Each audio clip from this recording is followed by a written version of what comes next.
Gonzalo Marul nació en 1975 en Córdoba, ciudad en la que hoy vive en el barrio Alto Alberdi. Licenciado en teatro por la Universidad Nacional de Córdoba y formado con maestros de la talla de José Sánchez Sinisterra, Mauricio Cartún, Marco Antonio de la Parra y Sergio Blanco, Marul escribe, dirige teatro y enseña dramaturgia.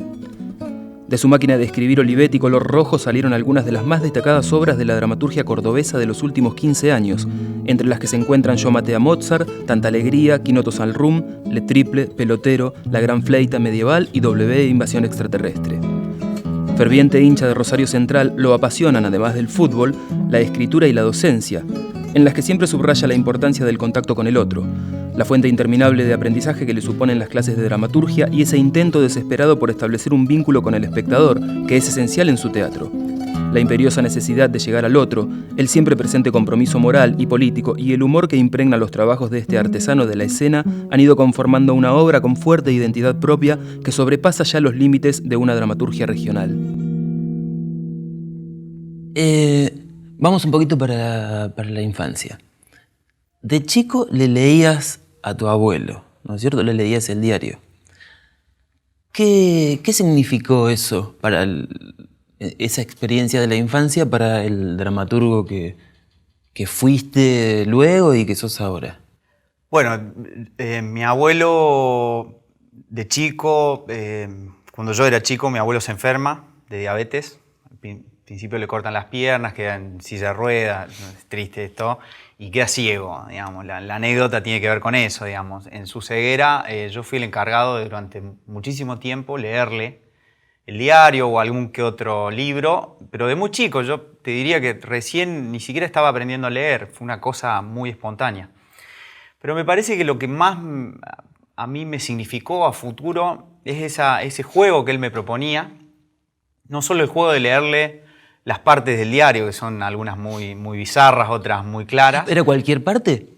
Eran todas, pero en algún momento se detenía. Mi amor por el deporte puede haber nacido ahí porque él se detenía en el deporte. Él era hincha de Newell's, yo soy hincha de Central, eso es medio raro. Sí. Pero se detenía en una foto y me decía, describímela. A mí me viene esa imagen, ¿no? Okay. Entonces, ¿cómo describir una foto a un ciego? ¿Cómo hacérsela nítida? Y al principio tenía mucho nervio, después empecé creo que a describir cada vez mejor y finalmente los últimos recuerdos que tengo yo es que empecé a inventar.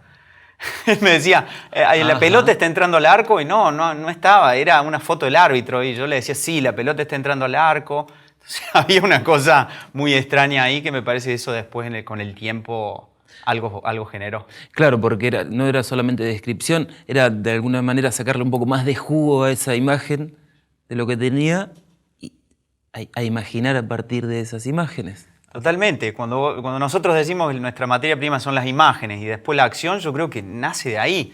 Estaba la lectura con todo lo que significa, la letra, el tratar de leer la noticia para que él la entienda, pero después esa descripción de la imagen y esa descripción que, como te decía, empieza detallada, pero después empieza a aumentarse, ¿no? Autor es el que aumenta algo también. Sí. Me parece que tiene una influencia tremenda en lo que después desarrollé. Y son 6 hermanos. Sí. Vos sos uno de 6. ¿Solo vos le leías al abuelo? Solo yo, el varón mayor. Una cosa, viste, eso de los mandatos familiares. Sí, el hombre mayor de los 6. Bien. Y bueno, después de este como primer acercamiento a lo que hoy diríamos el laburo sobre las imágenes, ¿cuál fue tu primer acercamiento al teatro? ¿Ya fue más en la adolescencia? Sí, de ahí podemos decir que eran 4, 5, 6 años y el teatro desaparece. Entre los 6 y los 17 años, Margarito Tereré, nada más, digamos. Okay. Son 10 años de una cosa. También pensemos que yo nací en el año 75, atravieso todo un momento tremendo de la Argentina. Entonces, el vínculo con el teatro no fue parte de mi infancia. Aparece en mi adolescencia, de casualidad. De esas casualidades en la adolescencia donde uno va a grupos sociales para conocer chicas. Sí.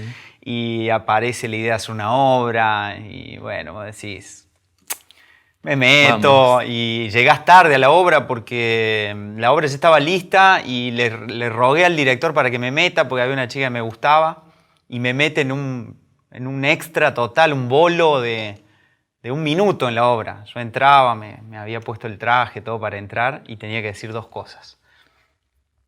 Y era con otro la escena, entonces el otro me pregunta, yo contestaba, me pregunta, contesto y me iba. Y después la obra duraba, era el de Alejandro Casona, duraba 2 horas y media y me pasaba 2 horas y media fuera de la obra. Pero es la edad donde uno está enamorado, hace cualquier cosa, estaba enloquecido. Y el día del estreno llena la sala de la familia, los tíos, que había 300 personas, la sala del grupo. Y bueno, me toca entrar, entro. El otro me pregunta y yo le contesto la segunda respuesta. Imagínate mi capacidad actoral. Había memorizado las 2 respuestas, era lo único que tenía como método actoral. Y le tiro la segunda. Y me doy cuenta al instante. Y le digo, no, pará, perdóname. Adelante del público, le digo, me equivoqué, te tiré mal la respuesta. Y la gente no entendía nada, era una obra de época. Y le digo, volví a preguntarme. Y le digo, no, disculpen, y le empiezo a hablar a la gente, ¿no? Una Estoy cosa. señalando, en este momento estoy señalando la representación.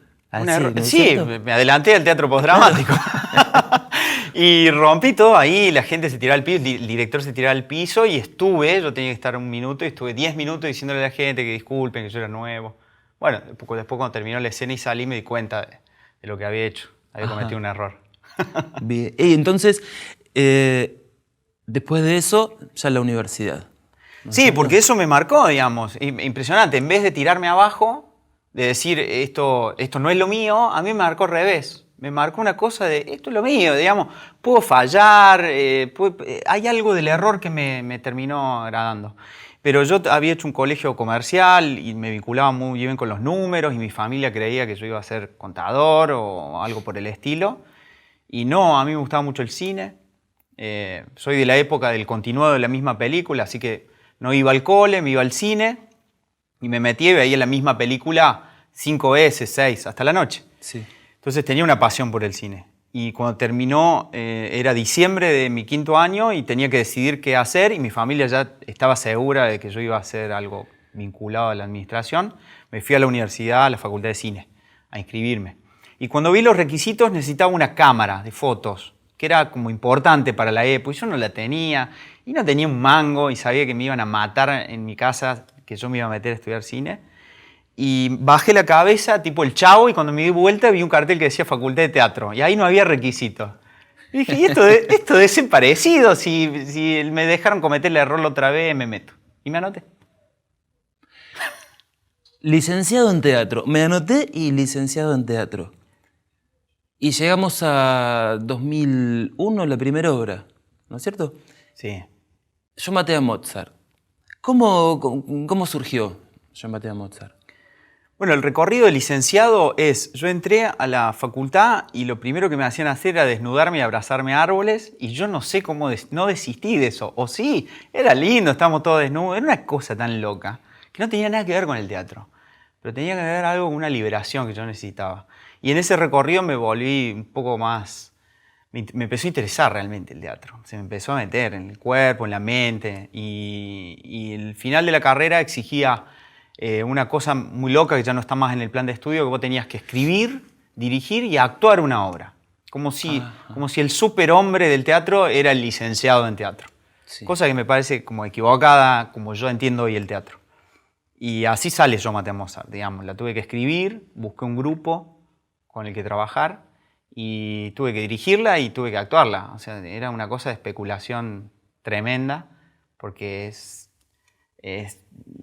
no es lo que yo pienso que el teatro es un arte colectivo, digamos, y mientras más intervienen, más político se vuelve porque hay que discutir y hay que tomar decisiones y el otro puede estar en contra, entonces así se van armando las cosas, pero cuando vos tenés todo, no está tan bueno. Lo mismo fue mi primera experiencia y estuvo bien porque me iluminó una parte de la escritura que yo nunca había visto. Y te gustó, porque después de eso tenés viene como un periodo de hiperproducción, ¿no es cierto? Tanta Alegría, Quino Total Room, Le Triple, hasta el 2005 sacaste 4 o 5 obras.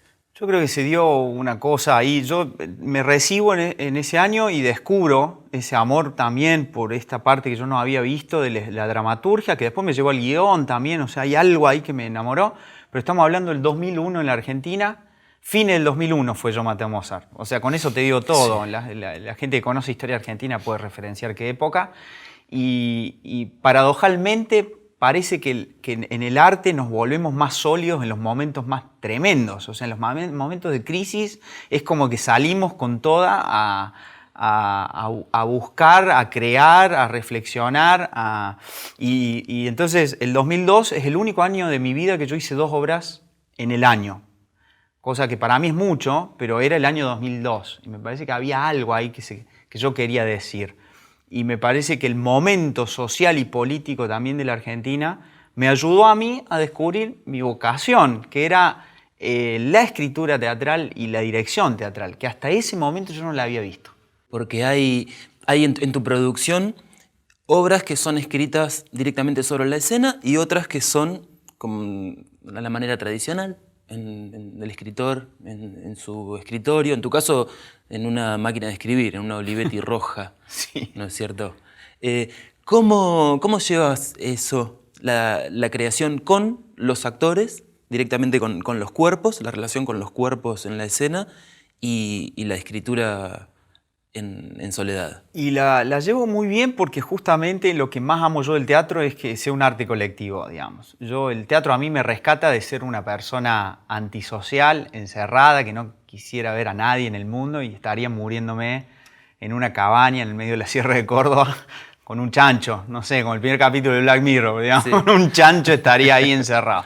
Pero el teatro lo que me lleva es a eso, a esa discusión política, a tener que salir de mi casa, Y entonces esa escritura en la escena también me parece extraordinaria del teatro, de que los actores puedan improvisar, de que uno pueda devolverles textos, de que uno pueda devolverles estructuras, escaletas, y que ellos lo prueben y vuelva, es extraordinario. Pero también me gusta ese lado introspectivo de la soledad del escritor, del sonido de mi máquina de escribir. Es un esfuerzo tremendo escribir en máquina de escribir hoy, digamos. Sí. Muchas veces viene mi sobrino adolescente y golpea una tecla y me dice ¡ay, me duele! Porque él está acostumbrado y le duele la tecla X. Y yo escribo a mano, después voy a la máquina y después voy a la compu y me impongo como esa incomodidad de la escritura porque siempre creo que de ahí surgen nuevas grietas creativas, digamos. Siempre hay algo que puede surgir ahí. Entonces, la soledad me encanta en la escritura, conmigo, con mis imágenes, con mi universo personal, pero no podría hacerlo sin esa encarnación, esa carne que te da el cuerpo de los actores. Entonces, me llevo muy bien con las dos, no haría ni una ni la otra por separado. Y hay en ambas formas de producción, yo creo que salvo en Yo maté a Mozart, que después, cuando uno lee tus obras, me parece que es, si se quiere, la más...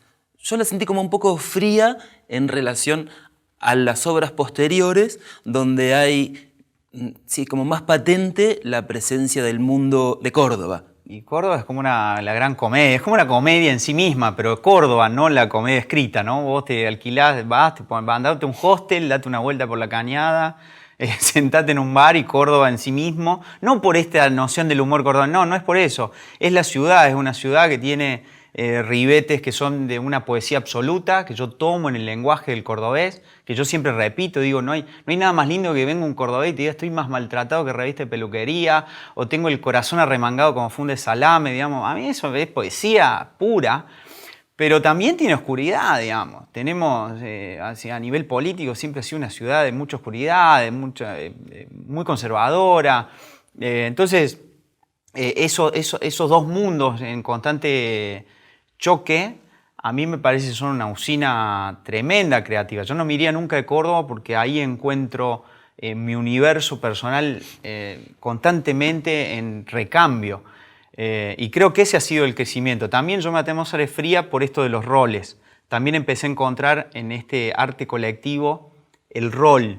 Siempre pienso que el teatro es como esas películas de piratas que tienen pedacitos de mapas cada uno, pero para encontrar el tesoro hay que unir todos los pedacitos. Sí. Bueno, el teatro para mí es eso, ¿no? Un pedacito el dramaturgo, un pedacito el director, un pedacito los actores, un pedacito el espectador, y para encontrar el tesoro hay que unirlos. Y eso al principio en Yo maté a Mozart creo que no se ve. Yo pensaba que yo tenía el mapa completo y eso la hace fría. Ajá. Y ese avance. También hay algo de la juventud, de cierta soberbia de juventud. Había un músico que decía al principio fui yo, después fui yo y Mozart, después fue Mozart y yo, y ahora finalmente descubrí que es Mozart. Digamos. De alguna manera yo creo que tengo ese recorrido. Yo creía en Yo maté a Mozart que era yo, y después era yo y Chekhov, y ahora son Chekhov, Shakespeare. Estoy apasionado por el pensamiento y la escritura de los otros, y eso influye en mi trabajo. Y aparece esta oscuridad que decías por momentos de Córdoba. Hoy pensaba, aparece cierta impunidad en algunos personajes. Las obras, tanto Tanta Alegría como La Gran Fleitas, tienen personajes, por momentos se torna muy tórrido, ¿no es cierto? Eso, impunes y hasta violentos, misóginos. Y hay algo ahí del macho, ¿no es cierto? La Gran Fleitas tiene el macho argentino, y también pensaba en grandes nombres de la política cordobesa, como Mestre, esas dinastías de políticos que siempre están gobernando la provincia. ¿Cómo es el tratamiento que das a esas imágenes que te abordan? Me decías, imágenes auditivas o imágenes visuales, al momento de la creación de un mundo particular. Y yo siempre trabajo con la figura del cruce, ¿no? De que siempre tengo que cruzar. ¿Qué yo? La semana pasada, dos chicas estaban dando un beso en una plaza en Córdoba y frenaron 7 patrulleros para separarla, digamos. 7 patrulleros para que 2 chicas no se den un beso. Puedo decir, ¿eso lo voy a escribir tal cual? No. Yo necesito que eso movilice algo en mi mundo, que se cruce con otras cosas, y después eso termina dibujado en otro lugar, ¿no? Pero siempre lo que a mí me gusta son las capas en la creación. Entonces Córdoba se cruza con mi universo. O sea, Córdoba se puede cruzar con mi abuelo ciego, Córdoba se puede cruzar con esos universos que yo también manejo, y ahí me parece que aflora la Córdoba que a mí me gusta. Por ejemplo, en la destrucción de Córdoba, nosotros pensamos una Córdoba ideal. Una Córdoba que era algo parecida a los 60, donde los obreros estaban unidos a los artistas, donde los maestros eran respetados. Armamos como si fuera una Córdoba ideal, y esa Córdoba es atacada por extraterrestres. Y esos extraterrestres son esas figuras que vos nombrabas recién. Entonces, por ejemplo, tiran abajo un colegio y levantan un shopping, que es la antigua Escuela Olmos, hoy es el Shopping Patio Olmos.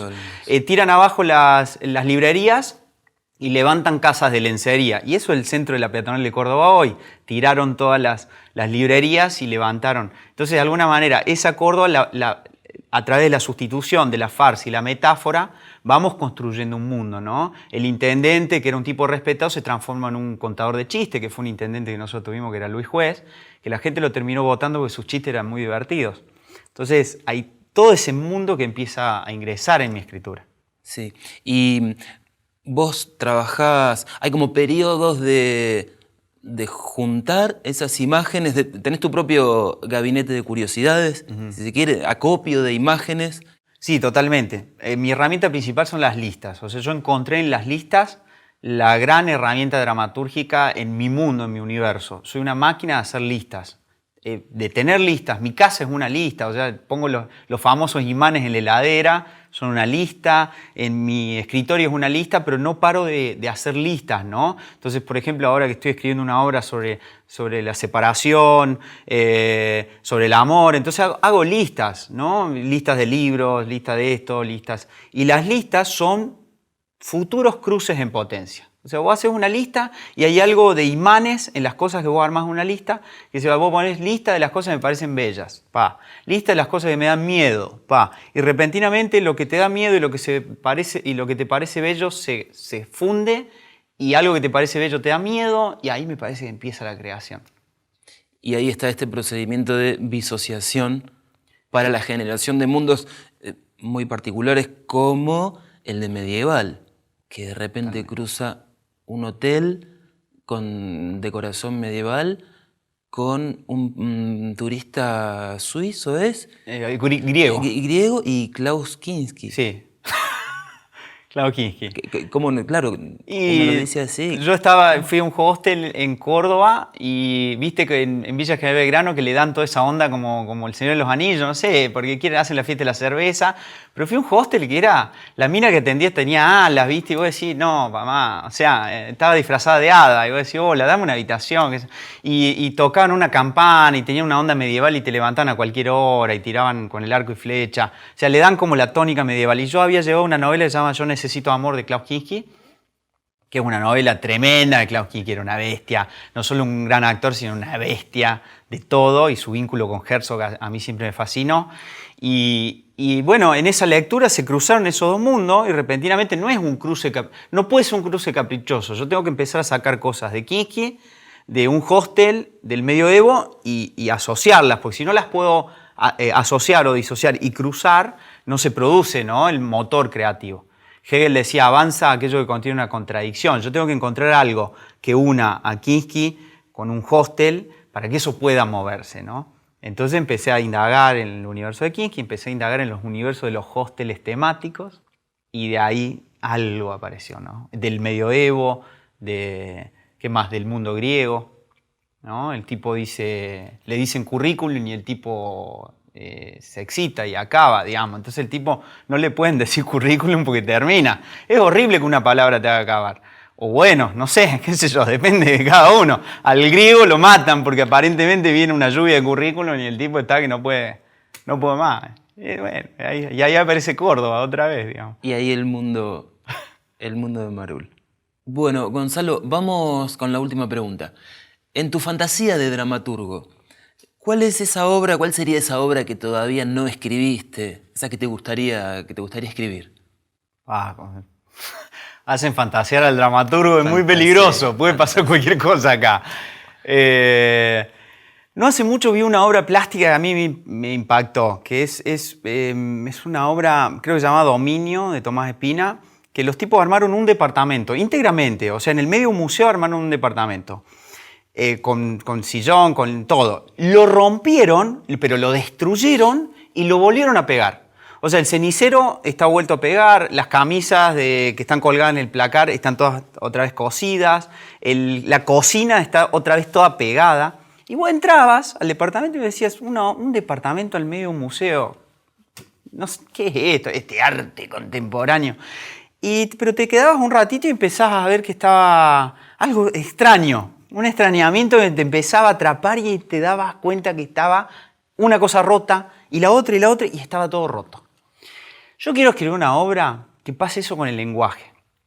Que haya algo en el lenguaje que empiece, que se vaya rompiendo, que se vaya separando. Podría ser una pareja justamente que está en un proceso de separación.